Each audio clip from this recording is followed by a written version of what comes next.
Selamat pagi, jumpa lagi di Berita Padang bersama saya, Afrin Meriana. Sejumlah berita aktual dan menarik akan kami sajikan untuk Anda. Berikut 3 berita utama pagi ini.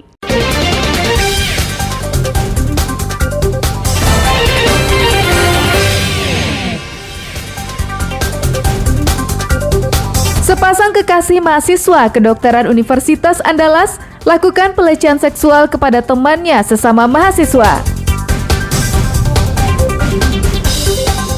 Sesosok jenazah pria bertato tanpa identitas ditemukan warga di Muara Padang.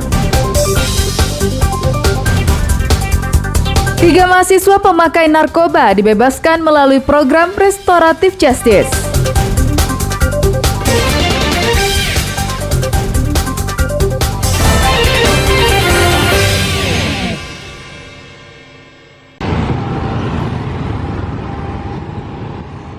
Universitas Andalas Padang kembali dihebohkan kasus dugaan pelecehan seksual. Kali ini sepasang mahasiswa Fakultas Kedokteran yang diduga sebagai pelakunya. Keduanya yang merupakan pasangan kekasih itu diduga telah melakukan perbuatan asusila terhadap temannya sesama mahasiswa. Perbuatan itu telah terjadi sejak bulan Desember lalu dan sudah dilaporkan kepada Satgas Pencegahan dan Penanganan Kekerasan Seksual serta Polda Sumatera Barat. Baru-baru ini, kasus ini kembali mencuat karena postingan di media sosial yang menulis pelaku pelecehan masih berkeliaran di kampus. Dalam unggahan tersebut, modus kedua pelaku saling merekam aksi tidak senonoh dengan korban yang sedang tertidur. Kemudian kedua pelaku saling kirim video tersebut. Dari catatan Satgas PPKS, sejauh ini korbannya berjumlah 12 orang. Badan Eksekutif Mahasiswa Universitas Andalas mendesak kampus menyelesaikan persoalan ini dan menjatuhkan sanksi sesuai rekomendasi Satgas Pencegahan dan Penanganan Kekerasan Seksual. Ibaratnya itu kami mendesak pimpinan kampus untuk segera menindaklanjuti rekomendasi yang telah diberikan oleh Satgas PKS, menindaklanjuti yang kedua, melindungi korban, yang ketiga, menolak keras segala kejahatan seksual yang ada di kampus gitu. Dan ada 4 yang mungkin bisa dilihat di media sosial BMKM Unan, dan itu adalah menunjukkan bahwa BMKM Unan menolak tegas dan meminta kasus ini cepat diselesaikan oleh pimpinan kampus, karena dari kami mahasiswa dari mahasiswa Universitas Andalas sendiri merasa risih dengan adanya pelaku yang masih berkeliaran di lingkungan kampus itu. Namun kasusnya masih menggantung karena pimpinan kampus masih menunggu rekomendasi yang akan dikeluarkan Satgas PPKS. Sekarang kita pertama Satgas PPKS sudah melakukan proses dan itu sudah hampir mendekati rekomendasi, dan saya nanti insya Allah akan melihat rekomendasi disampaikan. Kita mesti bedakan, di sini ada 2 kasus penanganan. Pertama adalah melalui Satgas PPKS yang sudah kita lakukan dan kita terbuka untuk itu, tapi prinsip dalam penanganan teman-teman juga mesti paham bahwa korbankah kemudian pelakukah itu standar di dalam Satgas PPKS bekerja itu mesti tidak boleh kita sebut. Sebelumnya, Desember lalu, kampus Unan juga dihebohkan pelecehan yang dilakukan dosen kepada mahasiswanya. Kasus ini juga masih dalam penanganan dan proses di Kementerian Pendidikan untuk pemecatan dosen cabul tersebut. Arset Kusnadi melaporkan dari Padang.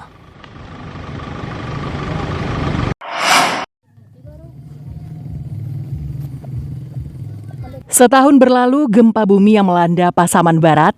Hingga kini, sebagian korban masih tinggal di rumah hunian sementara yang terbuat dari terpal dan beton halus.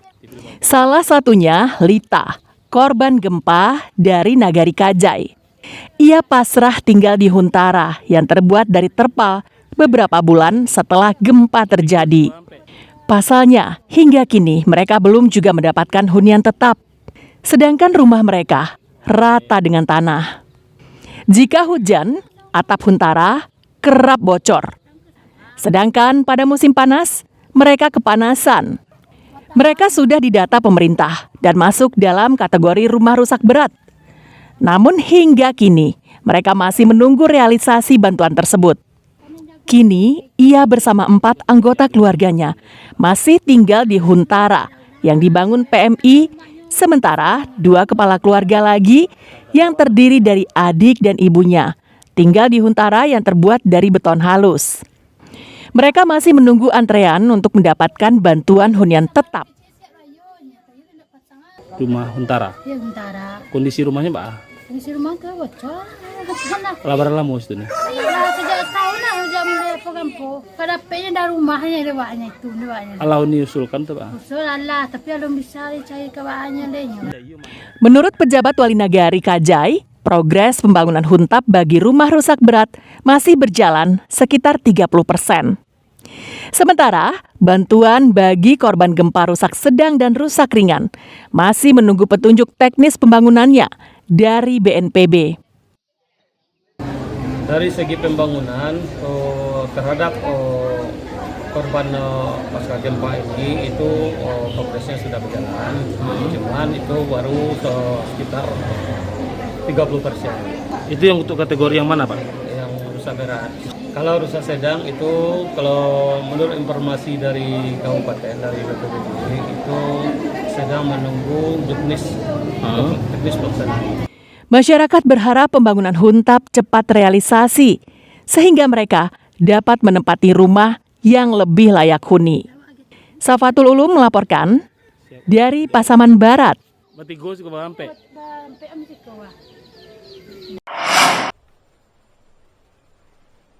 Pembangunan jalan di Kabupaten Kepulauan Mentawai belum sepenuhnya dirasakan oleh masyarakat.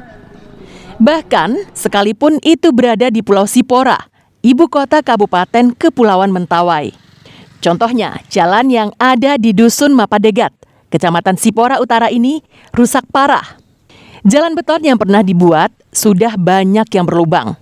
Jembatan-jembatan kecil dari kayu lebih parah lagi. Banyak yang rusak dan membahayakan jika dipakai. Meski demikian, masih saja digunakan karena itulah akses tercepat yang ada. Belum lagi sebagian masih berupa jalan tanah. Jika hari hujan, jalan menjadi becek sehingga menyulitkan warga.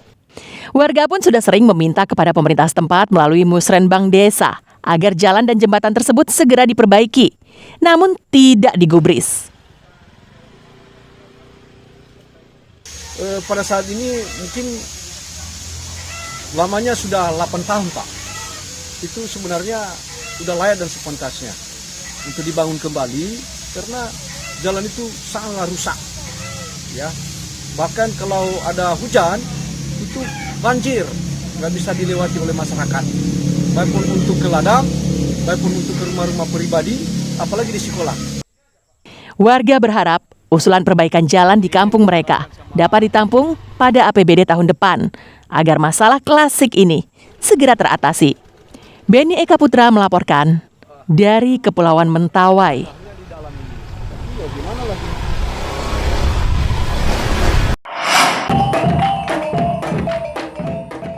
Beginilah warna-warni Kampung Pancasila yang terletak di Nagari Kunangan, Pari Rantang, Kecamatan Kamang Baru, Sijunjung.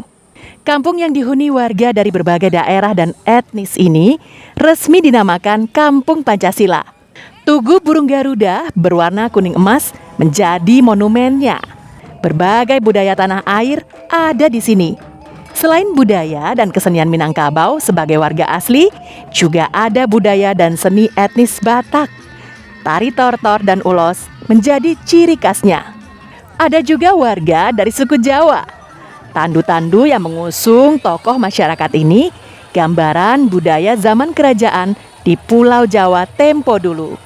Meskipun berasal dari daerah dan suku berbeda, namun di Kampung Pancasila ini warga bersatu dan bekerja sama. Nah di sini semua etnis ada Jawa, ada Nias, ya yang jelas yang mayoritas Minang ya, ada Jawa, ada Sunda, ada juga Bali di sini. Dan kami sangat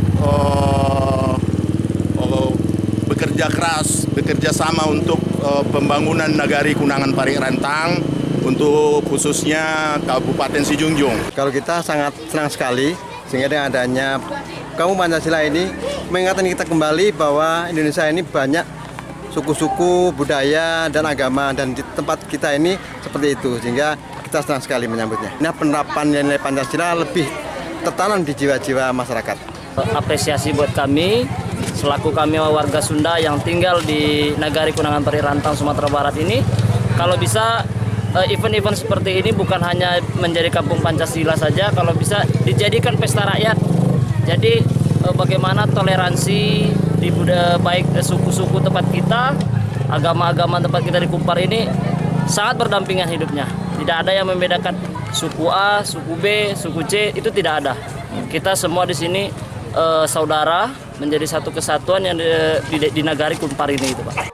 Terbentuknya Kampung Pancasila digagas Wali Nagari Kunpar untuk menyatukan warganya yang beraneka suku bangsa.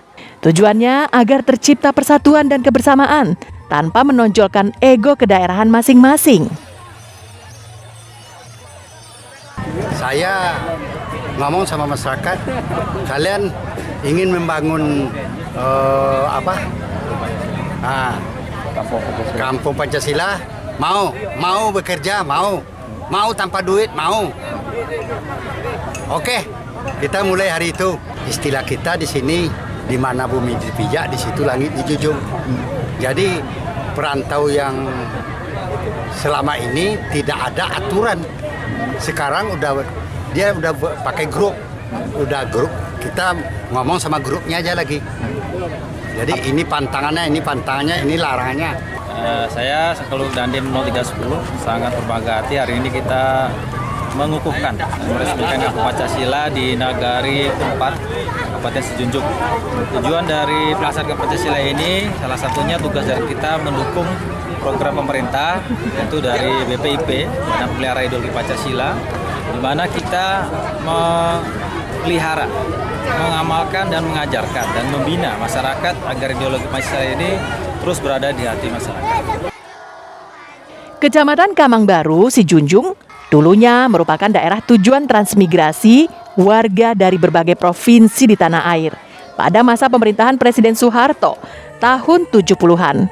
Tujuannya untuk membuka kawasan dan penyebaran tenaga kerja dari daerah padat ke daerah baru. Eko Pangestu melaporkan dari Sijunjung.